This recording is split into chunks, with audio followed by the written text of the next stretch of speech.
他是火影塑造最成功的 BOSS 之一，一人操控6具傀儡，以神的名义驾临忍界，杀过半神，抓过尾兽，打败了木叶3忍之一的自来也，将5大国最强的木叶夷为平地，也是带土和斑月之眼计划中最重要的一枚棋子。长门虽然和带土合作，但却和带土的目的截然不同。带土想要创造无限阅读的世界，而长门则想用尾兽制作一个终极武器，在一瞬间摧毁一个大国，让大国感受小国的痛苦，在痛楚中孕育和平。这种以痛治痛的方式到底是如何诞生的呢？长门本来生活在一个相对不错的家庭，但他们的身份并不是忍者，原本宁静的生活却被忽然闯入家中的木叶忍者打破了。这些木叶忍者本意只是搜刮一些吃的，可是却将长门一家当成了敌对忍者，混乱之中杀害了长门的父母。长门在极度悲愤下爆发出了轮回眼的力量，一瞬间杀死了2个木叶忍者。他埋葬了父母，独自一人在这乱世中飘零。一个孩子想要在兵荒马乱的年代生活太难了，食物很快就被吃光了。长门饿晕在路边，在他想要放弃生的意志时，脸上却感觉到了些许的温暖。他遇到了乱世中的第一个朋友，一只很可爱的小狗。他在长门意识模糊的时候叫醒了他，于是长门带着这只小狗一起流浪，并且给它取了一个名字小不点。在乱世的小国根本没有任何收留孤儿的设施，没有人愿意分给别人食物。长门又一次晕倒在路边，这次耳边响起了一个温柔的声音，把这个吃了吧。这就是小南和长门第一次见面。长门握着手中的面包，还不忘给小不点一半。小南带着长门来到了他和迷燕居住的地方，破旧的山洞却堆满了食物，但想要在战乱的年代生存，就需要采取一些特殊的手段。何か恵んでくれませんか？ほんの少しでいいの。お願いします。お前たちにやる魚なんてあるか？あっち行け。何よケチ。なんだとこのクソガキが！あ、こら！この野良犬！待ちなさい！あ、ちょっと！但常在河边走，哪有不湿鞋？在一次抢菜行动中，他们3人被发现，换来的是一顿暴打，拖着伤痕累累的身体。迷燕忽然对长门说：“你有理想吗？”就算这样的情况，迷燕还是没有放弃对生活的希望。然而，一场战争打破了他们3人平静的生活，一发爆炸苦无将3人炸飞。原来是半藏和木叶3人正在激战，他们赶紧离开了这里，可小不点却在刚才的爆炸中惨死。这次事件彻底激怒了迷燕，他也说出了自己的豪言壮志。我要成为这个世界的神，彻底改变这个战乱的年代。此刻，迷燕的梦想也成了长门的梦想。迷燕目睹了半藏和木叶3忍一战后，有了新的目标。他要向木叶3忍学习忍术，能够和半藏那样的人战斗还存活的人，一定强得可怕。缘分总是妙不可言。他们很快找到了木叶3忍，看到眼前的战争孤儿，3忍出现了分歧。大蛇丸主张杀掉他们，自来也却力保这些孩子们。现在看来，蛇叔的话确实有一定道理。如果大蛇丸在这里杀了迷燕他们，自来也可能不会死，甚至忍界大战都会推迟很多年。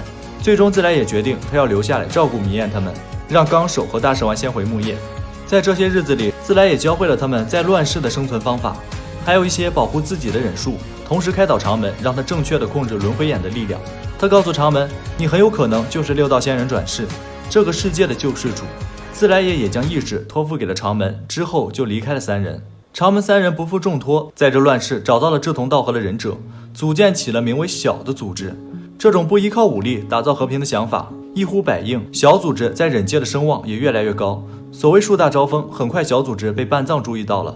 一开始半藏并未在意，可是团藏煽风点火，让半藏认为还是雏形的小组织就可能威胁到自己的地位。于是半藏假意支持小组织，这份信任让迷燕很感动。但半藏暗地里却抓走了小南，并且在山谷设下埋伏。迷燕为了保护小南，天真的以为自己死了，半藏就会放过小组织。他撞向拿着苦无的长门，3个孩子终究斗不过老谋深算的半藏和团藏。从一开始，半藏的目的就是抹杀掉小组织的所有人。看到迷燕在自己面前惨死，长门再次爆发了轮回眼的力量，他弹开了攻击自己的苦无。这种诡异的力量让半藏连连后退。而在小南身边，半藏已经设下了无数起爆符，随后发动了火盾起爆炎阵。但这种程度的火盾根本杀不死觉醒了轮回眼的长门。看到了长门的轮回眼，半藏心中一惊，他顿时明白了，眼前这个小鬼绝非常人。紧接着长门召唤出了外道魔像，并且用黑色的查克拉棒将魔像和自己连接到了一起。他召唤出了紫色的查克拉龙，将敌人的灵魂尽数带走。半藏则用水顺身之术逃走了。此刻的长门感受到了前所未有的力量，他也明白了，在这个乱世中，一味的保护是行不通的。他要用另一种方式改变这个世界。大国们从来不会在意小国的死活，那么就让他们感同身受。长门同意和带土合作，捕捉所有尾兽，制作足以在一瞬间摧毁一个大国的战争武器，以痛苦的方式引导世界，让世界走向和平。他用明艳的尸体和其他几个在战乱中有理想却不得志的人的尸体，制作成了名为佩恩六道的战争傀儡。之后，他杀死了半藏，统治了鱼忍村。没人知道长门杀死半藏的过程，但即便是半神，在神之力面前，也只是待宰的羔羊。为了达到目的，长门组建了新的小组织。和从前那个靠信念立足的组织不同，新的小组织为达目的不择手段，不管你是叛人、杀人狂还是极度危险的忍者，只要实力管够，长门都会收入麾下。在这些叛人的帮助下，尾兽的捕捉进度突飞猛进，很快就只剩下8尾和9尾。但相对的，小组织的成员也死伤惨重。小组织的行为终于引起了大国们的注意。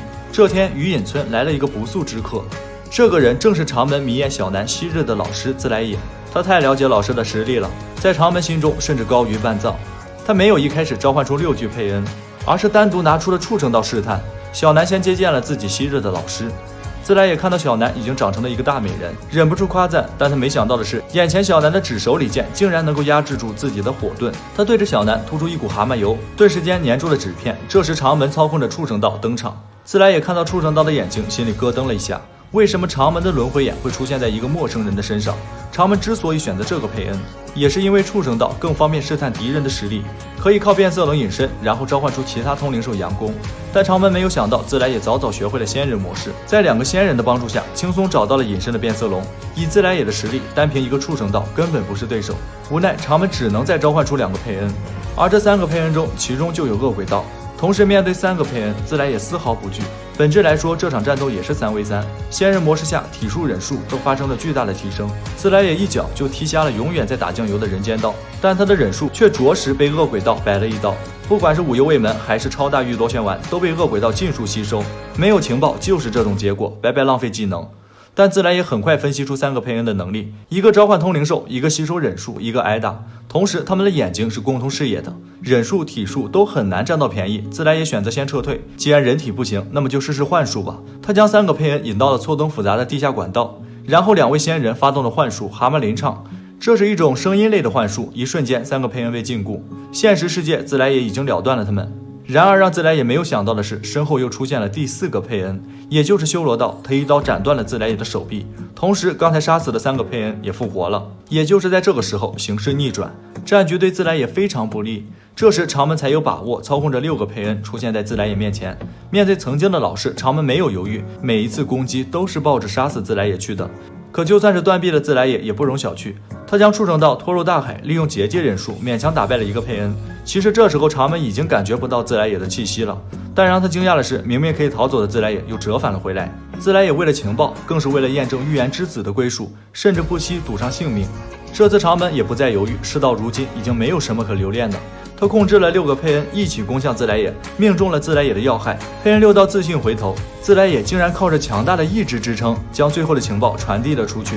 长门再一次补刀，这一次已经没有半点师徒情分了，因为这次和自来也交手，长门也明白捕捉尾兽的事情不能再拖了，他将亲自出马捕捉号称最强的尾兽。这次的入侵计划没有那么顺利，尽管潜入木叶很成功，但长门却没有想到木叶的人如此团结，竟然没有一个人透露鸣人的踪迹。在木叶，他找到了一个让他另眼相看的忍者奇木卡卡西。拷贝忍者名声在外，即便是长门此刻操控着天道也不敢大意，毕竟这是号称谁都能五五开的对手。他召唤来了修罗道，两面夹击，本能轻松拿下卡卡西，但忽然出现了丁作父子，让长门差点翻车。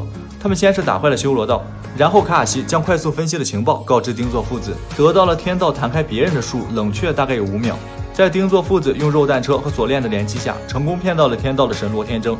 趁着技能冷却，卡卡西攻击天道，可是却被残血的修罗道挡住了这致命一击。紧接着一发神罗天征直接秒杀了丁作，卡卡西也被废墟掩埋。随后天道用钉子补刀，然后自信回头。可长门没想到钉子和卡卡西并没有死，关键时刻钉子被神威转移，他用修罗道最后的力气对送情报的钉子发射了导弹，又一次被神威转移，卡卡西也耗尽查格拉而死。不愧是号称五五开的男人，天道这一战只能说是险胜。此刻的天道主动找到了纲手，尽管自己的情报已经被泄露很多，但是神和凡人的差距岂是情报可以超越的？而纲手的一句话彻底激怒了长门，我们大国也感受过同样的痛苦。不，你们根本不懂什么叫做痛楚。他飞向了木叶的上空，将所有佩恩的力量集中在天道身上，释放出了一个超大型的神罗天征。木叶村在一瞬间被夷为了平地，而久久未出现的鸣人也终于在此刻登场了。长门召唤回了6具佩恩，这场终极对决他要全力以赴。他派出了修罗道飞向纲手，却被鸣人的一个丸子打成了碎片，这应该是长门整局最大的失误。这时候鸣人已经掌握了仙人模式，因为刚才摧毁木叶消耗了太多力量，天道的能力陷入到了长冷却。眼下长门要做的就是拖延时间，可开启仙人模式的鸣人实力发生了质变，先后秒杀了恶鬼道、人间道和畜生道。长门赶紧调整了战斗布局，他用地狱道复活了恶鬼道，让恶鬼道待在自己面前，因为他知道主要输出的天道绝对不能够被鸣人的螺旋手里剑打中，并且让能复活的地狱道站在了最安全的身后。可是即便是轮回眼，还是被鸣人的变身术给骗了。鸣人自己变成了螺旋手里剑，挡住了恶鬼道，用分身秒杀了身后的地狱道，先杀奶妈。鸣人的思路很清晰，当鸣人准备完成双杀时，天道的力量恢复，在一瞬间弹飞了鸣人和他的分身，紧接着用万象天引的力量吸引了鸣人，用恶鬼道的力量吞噬仙术查克拉。这是长门的第2个失误，他没想到仙术力量如此难控制。恶鬼道因为吸入了过量的查克拉，变成了蛤蟆石像，眼下只剩下了天道一个。虽然失去了辅助能力，但长门也能更用心的控制。这时长门发觉了身作芝麻还想发动之前的幻术，他解决掉了身作，反手用黑棒定住了鸣人，限制了他的查克拉。本来捕捉九尾到这里就已经结束了，突然出现了雏田，让长门生出了一点点温柔。他并没有对这个女孩下死手，因为他在雏田身上看到了迷燕和小南的影子。奋不顾身的保护同伴，那不就是自己以前坚守的信念吗？可是现实打破了长门的幻想，他给了雏田重重的一击，但雏田并没有死。其实长门还是手下留情了，而鸣人却以为雏田被杀，爆发出了9尾的力量，他变成了4尾状态，仅仅是4条尾巴就让天道有些吃力。当鸣人长出6条尾巴，天道的神罗天征都没有办法抵挡，没办法，长门只能使用最后的绝招，也就是地爆天星。他冒着生命危险封印了6尾化的鸣人，此刻鸣人却长出了第8条尾巴，变成了野兽形态。长门本想把地爆天星制作的更大一些，鸣人却忽然变回了常人状态，并且充满了蓝量，开启了仙人模式。其实是4代在暗中指引了鸣人，满蓝的鸣人用一发丸子打败了天道。长门不仅入侵计划彻底失败，还被鸣人找到了窝点。看到鸣人出现，长门赶紧射出黑棒控制，但鸣人却毫无敌意。他说起了自来也的往事，拿出了终极法宝自来也的小说，而初代小说的主人公正是长门。长门回忆起来和自来也的点点滴滴，这份师徒情长门从来没有忘记，他只是被挚友的死冲昏了头脑。这次他决定相信鸣人，相信自来也。长门最终选择用轮回眼复活了木叶战死的所有人，是对老师的歉意，也将希望之花交到了鸣人手上。我做不到的事就交给你了。